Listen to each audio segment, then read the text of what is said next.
ఓం నమః శివాయ. నమో నారాయణాయ. స్వర్ణాకర్షణ కాల భైరవాయ నమో నమః. హరి ఓం. మా ఛానల్కి స్వాగతం. చూస్తున్న వీక్షకులకు, ప్రేక్షకులకు, ప్రియ కాల భైరవ భగవద్బంధులకి స్వాగతం పలుకుతూ మమ్మల్ని ఎంతగానో ఆదరిస్తూ ఉండబడినటువంటి ప్రియ సోదర సోదరీమణులకు, జ్యోతిష్య అభిమానులకు, సనాతన ధర్మ సంరక్షకులకు అందరికీ కూడా తెలుగు ఉగాది పండగ శ్రీ పరాభవనామ సంవత్సర పండగ శుభాకాంక్షలు. ఈ సంవత్సరం రాజు దేవగురు బృహస్పతి అవ్వడం వలన అందరికీ మంచి విద్యను, విద్యార్థులకు విద్యను, ఉద్యోగస్తులకు ప్రమోషను, వ్యాపారస్తులకు ధనాదాయము, రాజకీయవేత్తలకు అనేక రకాల పదవులు అలంకరిస్తూ నైపుణ్యంతో కూడుకున్న, ఆరోగ్యంతో కూడుకున్న ఐశ్వర్యాన్ని ప్రసాదించాలని మనం కూడా మనసారా కోరుకుందాం. ద్వాదశ రాశుల్లో గ్రహ గమనాలు వీక్షింపచేద్దాం. మిథున రాశిలో దేవగురు బృహస్పతి సంచార స్థితి, సింహరాశిలో కేతు సంచార స్థితి, అలాగనే కుంభరాశిలో రాహు సంచార స్థితి, మీనరాశిలో శని భగవానుడి సంచార స్థితితో ద్వాదశ రాశుల్లో గ్రహ గమనాలు ఈ విధంగా ఉన్నాయి. ఈ సంవత్సరము రాజు దేవగురు బృహస్పతి అవ్వడం వలన సకాలంలో పంటలు, విద్య, ఉద్యోగము, ఐశ్వర్యము, అనంతమైన ఈ భూమండలమంతను కూడా నిత్యము సస్యశ్యామలంగా ఉంటుంది. కనుక అందరికీ ఇది చాలా శుభకరణంగా భావించగలగాలి. మంత్రివర్యులు కుజభగవానుడు అవ్వడం వలన పాలకుల మధ్య స్వల్పమైన విభేదాలు ఉండే అవకాశాలున్నాయి.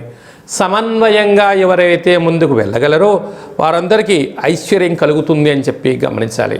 కనుక ఈ సంవత్సరము పరాభవనామ సంవత్సరము అంటే కొద్దిపాటి అధర్మంగా ఉండబడిన వారికి పరాభవము, అవమానం తప్పదు. ధర్మబద్ధంగా ఉండబడిన వారికి ఐశ్వర్యం కలుగుతుందని చెప్పి కూడా గమనించాలి.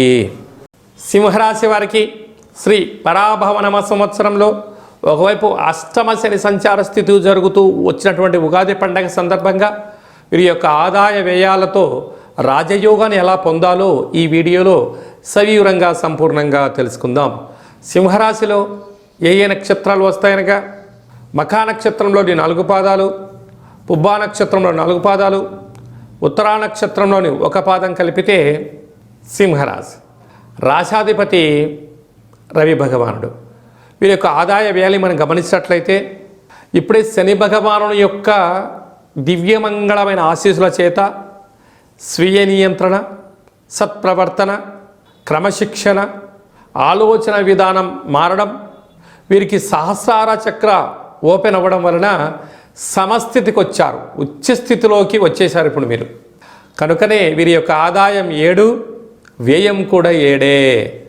ఎందుకనగా ప్రతి విషయాన్ని క్షుణ్ణంగా పరిశీలించి విషయ పరిజ్ఞానం చేత జీవితం జ్ఞానం బోధపడింది. ఎంత ఖర్చులు ఉన్నాయో అంత ఖర్చుకు ధనం రాబోతుంది. తృప్తి చెందడం నేర్చుకున్నారు. కనుక మీకన్నా అదృష్టవంతులు ఎవరు లేరు అని చెప్పి కూడా గమనించాలి. అలాగనే రాజ్యపూజ్యం 5, అవమానం 5. కనుక మీరు ధర్మబద్ధంగా ఉండడం, ఆధ్యాత్మిక చింతనగా ఉండడం, ఉండబడిన వాటితో తృప్తి చెందడం నేర్చుకున్నారు. కనుకనే మీకన్నా నాయకుడు లేరు అని చెప్పి గమనించాలి. రాశిలోనే కేతు సంచార స్థితి, రాశాధిపతి రవి భగవానుడు ఇలా నీరసాధిపతి అవ్వడం వలన వీలైనంత వరకు ప్రతి విషయాన్ని ఆలోచించి మాట్లాడడం వలన మీ నైపుణ్యత పెరిగి సమాజంలో ఎనలేనటువంటి గౌరవ మర్యాదలు మీ సొంతం కాబోతున్నాయి.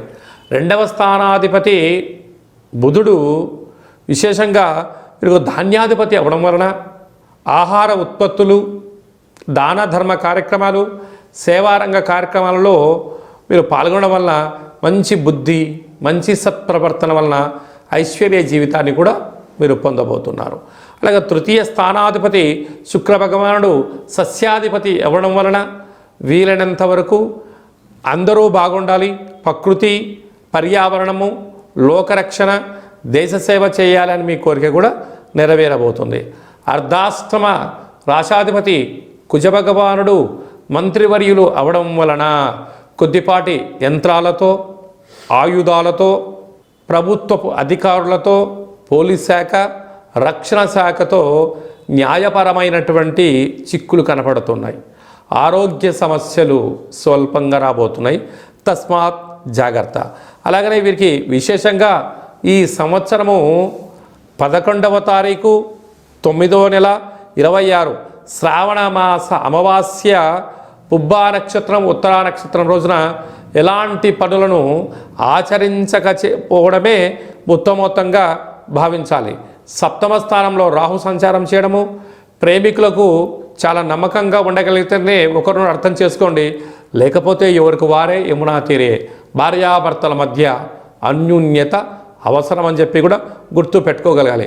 అష్టమ స్థానంలో శని భగవానుడు ఉండడం, రాశాధిపతి రాజు అవ్వడం వలన ఆరోగ్యాన్ని బాగా కాపాడుకోవాలి. ప్రతిరోజు తప్పక సూర్య నమస్కారం అవసరం, సూర్య భగవానికి అర్ఘ్యం కూడా అవసరం అని చెప్పి గుర్తు పెట్టుకోగలగాలి.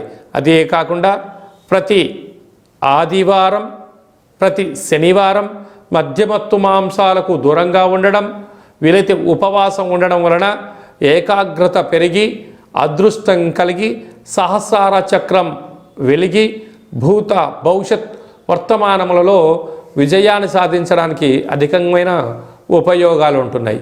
వ్యయంలో విశేషమైనటువంటి లాభస్థానంలో దేవగురు బృహస్పతి ప్రస్తుతం సంచారం చేయడం, వ్యయంలోకి రావడం వలన యమునా నది పుష్కర స్నానము, అలాగనే పరమేశ్వరుడికి రుద్రాభిషేకము, ప్రతి శనివారము ఉపవాస దీక్ష, చాపపైన పడుకోవడము, ఏమైనా కొద్దిపాటి శక్తి కలిగితే మీరు ఆ కోణార్కు దేవాలయాన్ని దర్శించి సూర్య భగవానుని యొక్క దర్శనము, పూరి జగన్నాథుడి యొక్క దర్శనం చేయగలిగినట్లయితే జాతకంలో ఉండబడిన దోషాలు తొలగి ఐశ్వర్యం కలిగి సంపూర్ణమైనటువంటి మూలాధారం నుంచి సహస్రార చక్రాలను అదుపులో ఉంచుకొని నియమ నిష్టల ద్వారా వాటిని మెడిటేషన్ చేయగలిగినట్లయితే ప్రతి విషయాన్ని జాగ్రత్తగా భద్రపరుచుకొని అన్ని రంగాలలో విజయం సాధిస్తారు అని చెప్పి గమనించాలి. శ్రీ పరాభవనామ సంవత్సరం అంతనూ కూడా అన్నింటా మనం విజయం సాధించగలగాలి అన్నట్లయితే రాజు దేవగురు బృహస్పతి అవ్వడం వలన ప్రతి గురువారం పూట శ్రీ మేధాదక్షిణామూర్తి స్వామి యొక్క దర్శనం, రాఘవేంద్ర స్వామి వారి యొక్క పారాయణం, గురుచరిత్ర పారాయణం చేయడం వలన అందరికీ శుభం కలుగుతుంది. ఈ సంవత్సరము మనకు యమునా నది పుష్కరాలు కనుక పుష్కర స్నానం చేయడం వలన సంపూర్ణమైనటువంటి సకల దోషాలు తొలగి ఐశ్వర్యం కూడా కలుగుతుంది. అలాగనే మంత్రివర్యులు కుజభగవానుడు అవ్వడం వలన శ్రీ వళ్ళీ దేవసేన సుబ్రహ్మణ్యేశ్వర స్వామి వారి యొక్క అష్టకాన్ని వినడం, ప్రతి మంగళవారం పూట కుజుడికి సంబంధించిన పూజా కార్యక్రమంలో పాల్గొనడం, షష్ఠీ తిథి యందున దేవాలయంలో పాలు పోసి లేకపోతే పుట్టలో పాలు పోయడం వలన కుజభగవాను యొక్క ఆశీస్సులు కలుగుతాయి. అలాగనే ఈ సంవత్సరం పేరే పరాభవనామ సంవత్సరం. అధర్మంగా అన్యాయంగా ఉండబడిన వారికి కొద్దిపాటి ఇబ్బందులు ఉంటాయి కనుక ఎవరు కూడా పుట్టగానే ఎవరు తప్పులు చేయాలనుకోరు. కాలక్రమేణా కొన్ని జరుగుతూ ఉంటాయి కనుక వీటిని అధిగమించగలగాలి అన్నట్లయితే కాలాన్ని శాసింపజేసే శక్తి కాలభైరవుడికి ఉంటుంది కనుక ఒక్కొక్క నెలలో ఒక్కొక్క రకమైన కాలభైరవుడు ఉంటాడు.